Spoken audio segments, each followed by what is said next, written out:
প্রিয় বন্ধুরা, স্বাগত জানাই আরেকটি ছোট ভিডিওতে। আজ আপনাদের দেখাবো বিক্রমপুর জাদুঘরের কিছু সুন্দর ফুলের দৃশ্য।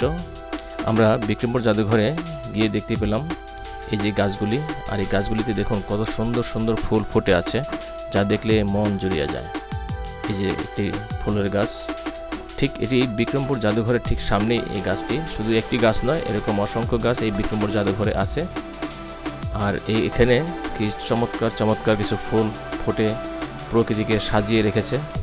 এবং এই গাছে ফুল নেই, কিন্তু পাতাগুলি অনেক সুন্দর।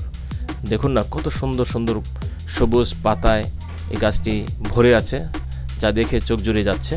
এই যে আরেকটি ফুল গাছ দেখুন, এই ফুল গাছটিও বিক্রমপুর জাদুঘরের সামনে।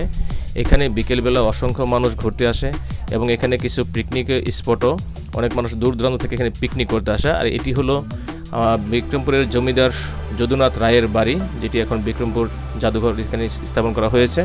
সবাইকে এই ছোট ভিডিওটি দেখার জন্য ধন্যবাদ জানাচ্ছি এবং পরবর্তী ভিডিও দেখার আমন্ত্রণ জানিয়ে শেষ করছি। আল্লাহ হাফেজ।